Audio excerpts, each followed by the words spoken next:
The Russian military has accused the U.S.-led coalition of bombing civilians in airstrikes on Mosul and nearby areas. Sergei Witskoy, the military's general staff, said that more than 60 civilians have been killed and 200 wounded in such strikes over the past 3 days. Witskoy said that a U.S. jet struck a school for girls on Friday in the southern part of Mosul, and airstrikes targeted residential areas in several cities near Mosul over the weekend. The Russian military official noted that Daesh terrorists continue moving from Iraq to Syria, while around 300 terrorists have already arrived in the city of Deir al-Zor from Mosul. Richard Hayden Black, the Republican member of Virginia State Senate and Vietnam veteran, joins us to share with us his thoughts. Well, you know, when you want to talk about consequences of war, the U.S. seems to be involved in many of them, this being the latest one. But let's move beyond this and talk about terrorists. 8 months ago, roughly, Russia asked the United States to separate these terrorists from these so-called rebels, no matter which terrorist groups there are, whether it's the Daesh ones, al-Nusra Front, and the like. The U.S. has refused to do that, and because of it, talks broke down, and we can see the situation as it is. Why is the U.S. refusing to separate the terrorists from the so-called rebels? Well, the problem that we have is that these so-called rebels are so thoroughly integrated with Al-Qaeda and with ISIS that they really are one and the same. They're part of the same army. The Defense Intelligence Agency did a study back in 2013, and one of their findings was that the CIA planned to run arms from Libya into Turkey and then into Syria had broken down from, it was ostensibly a program to supply moderate rebels, and they said it had just evolved into an indiscriminate program of supplying all rebels, including specifically ISIS and Al-Qaeda. So you have the Central Intelligence Agency supplying weapons to ISIS and Al-Qaeda. We do it indirectly because it's unlawful to do it directly. And so what we do is we keep extremely violent organizations like Jaish al-Islam and Ahrar al-Sham and al-Zinki, and we keep these off the terrorist watch list because these are the agents that take our weapons and then distribute them to ISIS and Al-Qaeda.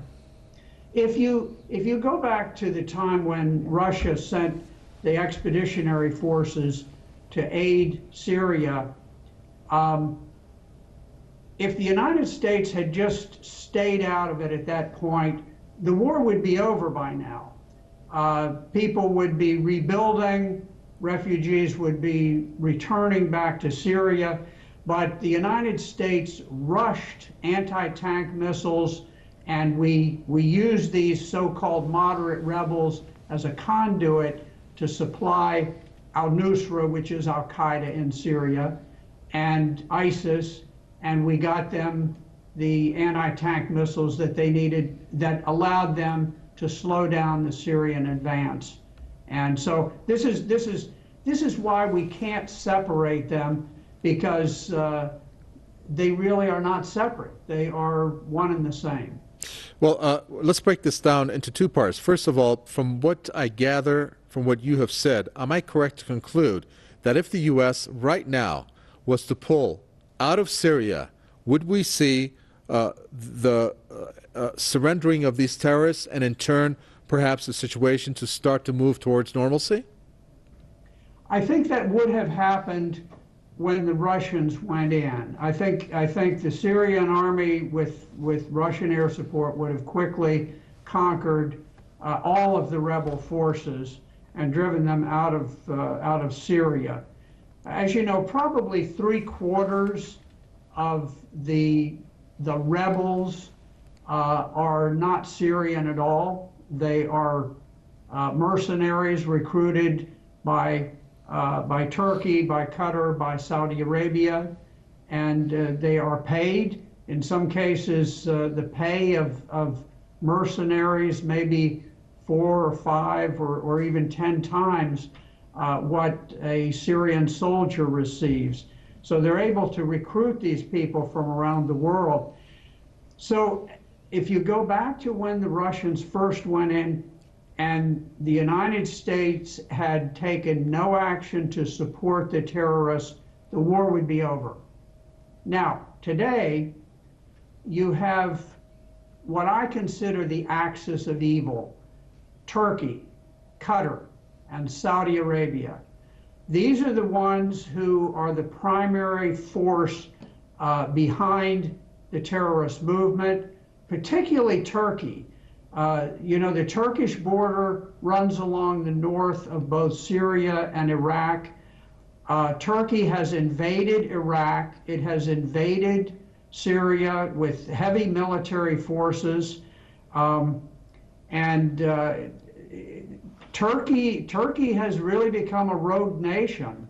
It's even, President Erdogan has put into question the Treaty of 1923 that set the border between Turkey and Greece. And so now he's beginning, you see this emerging threat against Western Europe by Turkey. So I'm not sure that the United States could shut down the war, but if we were not supporting the war in Syria, I believe that the Syrians, combined with their allied forces, with Iran, from Lebanon, from Russia, I believe that they would move very steadily, and I think they would restore the borders of Syria and restore peace. It would take a little bit longer than if we had not gotten involved when the Russians first went in, but I think it would happen. So if you can explain to me, and I'm not promoting the name of the person that I'm about to mention, but when U.S. presidential candidate Donald Trump says, well, look at Russia, they're fighting the terrorists. Look at Iran in its advisory role. They're helping with the fight against these terrorists and, of course, the Syrian army, but they're called the bad guys. Well, I agree with him. I think Donald Trump has a very clear understanding of what's happening over there. Sometimes his rhetoric has to match the political mood of the moment. But I know a number of his advisors, and his advisors believe that our determination to topple the government in Syria is suicidal, that it threatens not only the entire Middle East, but literally the entire world. And the United States itself is threatened, because we know that if Syria falls, it will be dominated by some Al-Qaeda related organization. Lebanon will fall, Jordan will fall, and the entire area will be destabilized.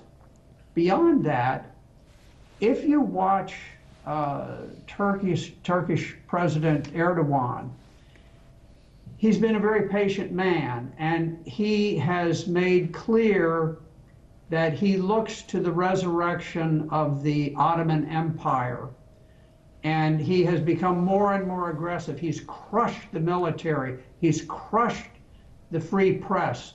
Every powerful institution of Turkish government has come under his iron fist, and he is now a total dictator. He's a man who has said that he wants the Constitution amended so that he will have powers similar to those of Adolf Hitler.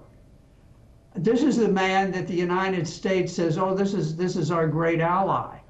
We're allied with the man who would be Hitler. We're allied with the Saudi Arabians, where women are not allowed to walk out in the front yard to pick up the newspaper without a man's permission. They can't drive a car. And somehow this is part of the liberalization that we that we seek to impose on the Middle East. It's bizarre. I mean, I call them the axis of evil: Turkey, Qatar, Saudi Arabia. These are the nations that are causing absolute chaos throughout the Middle East. They took down Libya. They've tried to take down Syria. They tried to take down Egypt. They're trying to take down Yemen, and God bless them, the Yemenis are giving the Saudis a bloody nose. And here's this tiny little poor nation, and the Saudi Arabians are trying to overwhelm them with American support, unfortunately. And it's a criminal war. I think the world recognizes that Saudi Arabia is just embarked in massive war crimes in Yemen, but we don't pay too much attention to them because they're our good allies.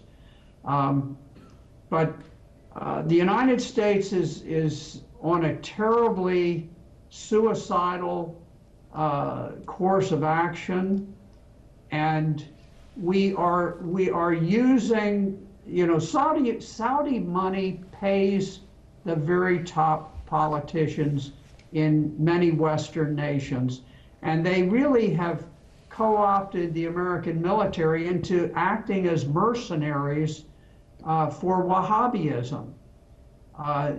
And while often there are things said in the press that are negative towards Iran, the fact of the matter is that if you really look at world terrorism, global terrorism, it all emanates from Saudi Arabia. Whether you look at the 9/11 attacks on the World Trade Centers, whether you look at the Boston bombing, the Fort Hood massacre, San Bernardino, Brussels, Paris, all of it is a reflection of the Wahhabi philosophy, and it is a reflection in some cases, like 9/11 with the Twin Towers, of actual involvement of Saudi government officials, high government officials, in facilitating the attack on the Twin Towers. And here we consider them our allies. It's absolutely insane.